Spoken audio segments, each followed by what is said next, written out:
favored side of this is the Mech Mage. I think the pressure is too much coupled with the reach it has at the end game. And we actually see that Lothar here has got a counter spell in his opening hand, and it looks to me like 6-0 is playing sort of the my mind is going completely blank right now. The Silent Storm Demon Lock deck? Yeah, Demon Lock. I Just Saying had played a version of this very recently to that ESL event where Silent Storm actually won with this deck, and he just trounced everyone with it, and just it's not a big mystery why. You look at an opening hand like this, it helps dismantle aggro decks. So this isn't like a traditional sort of Warlock matchup where it's like Handlock or Zoo versus Mech Mage. This is something that we've been seeing a lot more of recently, and something just like a turn 1 Voidwalker into a turn 2 Nerubian Egg can really present some problems going forward. So seeing how 6-0 chooses to approach this matchup is going to be interesting, as well as the way that Lothar chooses to navigate around this, because again, it's a fairly new strategy, so not a ton of practice I think can be had against a deck like this. Yeah, I'm sure when Lothar was on the ladder or he was practicing with his teammates, he probably did not expect to see a lot of this Demon Lock deck, and he probably doesn't have a lot of experience with it right now. Wow, look at that look from Lothar too. It's like what you see all the time in Texas. Yeah, I can't tell, like, is he an American now? It doesn't even really look like Lothar. It just looks like a completely different person. He's wearing a tank. He's got his sweet tattoo shot. Look at that mustache, too. Yeah, he's wearing a 10-gallon hat. That's not quite a 10-gallon hat. It looks pretty sweet, though. All right, I'm going to defer to you, the native Texan here, for whether that is indeed a 10-gallon hat. 10-gallon hats are like the huge ones you see that have the giant brims that extend out. So is this more like a gardening hat? It does. You know, it's got the same kind of style as a gardening hat might have, but wow, 6-0 rolls a 2 on Implosion. I don't think I've ever seen that before. Yeah, 6-0 is like, or Implosion is the 6-0 card. He is the player that used it before pretty much anyone else, and he used it in his Zoolock that he gets to #1 legend with every single season.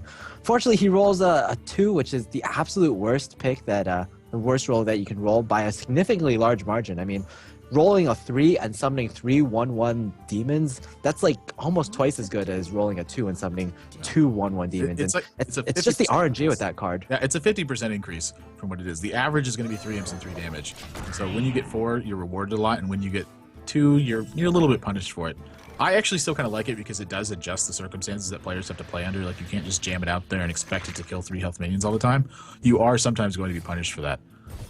So happy to see that. I really like Lothar's play here too. He doesn't really have a mech to go along with his Goblin Blast Mage, but he's chosen to develop it anyway. He just wants a 5/4 body on the board and going forward from there. But this Demon Lock deck, I mean, this is the kind of plays that it's looking to punish. It's looking to punish mid-range style stuff like this, as well as reckless early aggression. So where you're going to see a lot of win rate against a deck like Demon Lock is in extended game plans that are able to stabilize and put a lot of heavy pressure on the higher end mana cards. Yeah, I actually did an interview with Silent Storm recently, and I asked him, how did you end up actually building this deck? And his answer was, I was just playing Demon Lock on ladder, just like standard variations of Demon Lock, but I began losing to a lot of like Phase Hunters and Mech Mages, and in order to game the ladder, I just took out all the big cards, threw in like Mistress of Pain Boardwalkers, and then my matchup against these aggro decks increased, they just skyrocketed. And a line of thinking was, if I just win against these aggro decks, then I'll have a high win percentage on the ladder. And I feel like because the Conquest format mirrors the ladder format a lot more, then this deck is also going to be a good pick going into Conquest. Yeah, I would definitely tend to think so too. It's such a good idea when you think about it just from that aspect. It's putting a lot of pressure on aggro decks, so you can, in Conquest it's way different. Like in old format, Last Hero Standing, this deck I don't think would have been very good because it would have done a good job of dismantling aggro decks. But against people that had like heavy control lineups, if your Demon Lock got picked off, that was it. It wasn't going to beat their aggro deck after that. It was locked. But in this format, it's not the same case. If you lose to a control deck with this, it's okay. You can just play it again. Now, it's funny that Mech Mage, it has 2 minions on board right now, but actually no mechs to activate either the Tinker's Town Technician or the Goblin Blast Mage. Goblin Blast Mage is generally like one of the best cards that Mage can get. It's a 5/4 body for 4 mana, plus it has like just an awesome effect. It has like super arcane missiles basically, so that's almost like 5 or 6 mana worth of stuff in one card for 4 mana. Yeah. But unfortunately, it does have a condition. You need a mech on the field. And Lothar is he's going to be desperately trying to get that mech on the field. Unfortunately, he only has 1 mech in his hand right now. So if he uses the spider tank and plays it, and it gets killed, then next turn, it might come to the same problem. He still won't be able to play the Goblin Blast Mage. So I think with this play, what he's saying is, I really want to get that Blast Mage out there. So I'm going to actually save my spider tank. Yeah, I think I like saving the spider tank here too. It also allows him to get the Tinkertown Technicians active if he's able to protect that singular mech he has. So I would tend to favor this play as well. 6-0, it looks like he's going to go for another Defender of Argus play. He also had options to use Hellfire on this turn. He could have run his 1-1 into Lothab and use Hellfire to clear and put a 4-4 on his side of the board. But I think this is actually going to give him a little bit more leverage the long game. And I think that's what he's going for. 6-0's drawn both Nerubian Eggs, and we're just seeing the power of Nerubian Eggs in this matchup. Nerubian Egg is basically kind of like a 4-6 almost if you draw them so early and you have the activators, especially against Mech Mage, which in other classes might be able to ignore their Nerubian Egg for a longer while they draw their silences. But Mech Mage, they have to be aggressive and they just have to go for face. So they have to pop the egg as soon as possible, really. Really tough stuff here from Lothar. Not a lot of good plays available to him. I imagine it's going to be Pilotage Veteran and Tinkertown Technician. And he actually might just choose to not attack here, which I don't mind so much. Again, just because he doesn't want to activate a 5 or a 4-4 and have no way to deal with it and just let it, kind of trade freely. You know what's happening here, so I can definitely see a no attack here. And actually, I would tend to favor that. He's going to be really weak to Power Overwhelming plus Shadow Flame, but I'm not sure if he can afford to play around that right now. Yes, this is going to be Hellfire turn. This is a really strong Hellfire turn. He's even got Implosion to follow this up, so really big turns, and that is going to die no matter what to an Implosion. And this one rolls a 4. That's more 6-0 that you expect. Well, to be fair, this is the average of 2 implosions was a 3-3, so this is pretty much the standard RNG for 6-0 right now. Fortunately, Lothar has the best counter in Mech Mage for the implosion, which is the Goblin Blast Mage. So I think we're definitely going to be seeing that card come down right now. I think you're going to see Clockwork Gnome, Goblin Blast Mage, and Tinkertown Technician. Yeah, you wanna be able to get your mechs on the board and activate your mech cards as soon as possible. That Tinkertown and the Blast Mage have both gotten these cool yellow borders, so... A little bit of... one of these pokes did not go exactly how Lothar wanted it to. So going to be left with a 1-1. And so now he's going to debate whether or not he should ping this 1-1 or play the Tinkertown Technician. And I would still tend to favor playing Tinkertown, I think. Lothar must be considering that he really doesn't have many cards in his hand right now, and he's kind of running out of steam, so... He might be thinking that weaving in pings might be the better alternative. It's certainly what he's thinking. The other thing I think he might be thinking about is whether or not he should cloak this. Because if he chooses to ping here, I think he should be cloaking this 5-4. And so this is going to allow him not only to attack with it, but it's also he's got Time Rewinder in his hand too, so he could potentially get some more value from this. And having the 2-1 on the board uncontested means it's going to challenge this 4-3 next turn. So trading some life total for it, but not the biggest deal in the world.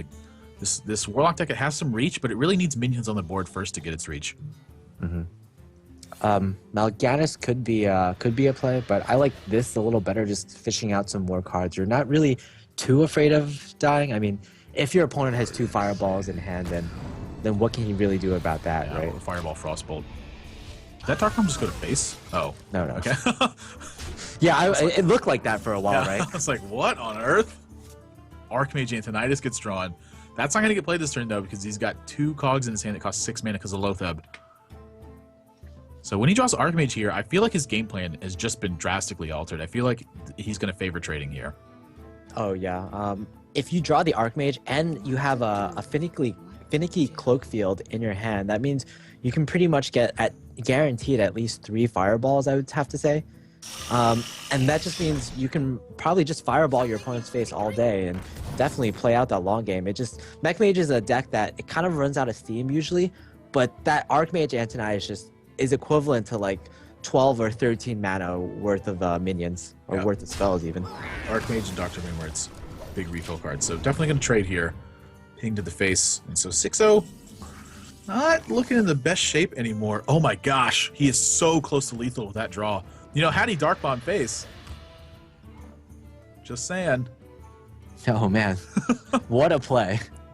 I'm curious if he's thinking about using Shadow Flame this turn or if he's really concerned about double Fireball. And I don't think he's concerned about double fire. He knows there's 3 spare parts in his opponent's hand, so he's not going to be too concerned with double Fireball. And I think the one thing he doesn't want to see right now is quite literally exactly what Lothar has. I wonder. If you know, if Archmage Antonidas is put down with a Finicky Clofield next turn, and he saves one of his power overwhelmings, he can actually clear the Archmage. But now he goes for this play, puts him on a few draws that he can lethal his opponent with. Yeah, I actually like this a lot because he's got the anti-Keel bot in his hand. So if his opponent's got a little bit of extra pressure this turn, 6-0's got a few draws to do something about it. And then also he does have lethal draws. Like I don't know, we don't know exactly how many copies of Hellfire he's going to be running. So there's a potential one of those left. There's at least one Dark Bomb left. And then when he's running something like 2 power overwhelming, 6-0 is a player who likes to be aggressive. So it wouldn't have surprised me to see some sort of extra reach in that he could couple with power overwhelming. And this is just, again, this is exactly what I think what 6-0 did not want to see, is Archmage Antonidas and 2 spare parts. Yeah, so what this means is 6-0, oh man, that's not a good draw. He now has to consider, does he tap to try to get lethal, or does he just play Mal'Ganis right now? I think Mal'Ganis is probably going to be his best play, just because it's going to force a fireball and a ping onto that. But, you know, that's not the best situation you can be in. Oh, he's going to go for life tap here. And that's actually going to, I mean, that just sealed the game. He can heal himself up to 19, but with the 6 points of damage attacking from Archmage Antonidas, Lothar's going to pick up this first game. So Archmage doing some work to carry, and you can see Lothar, he is super happy about that one. I mean, after that start and the way the mid game went, without Archmage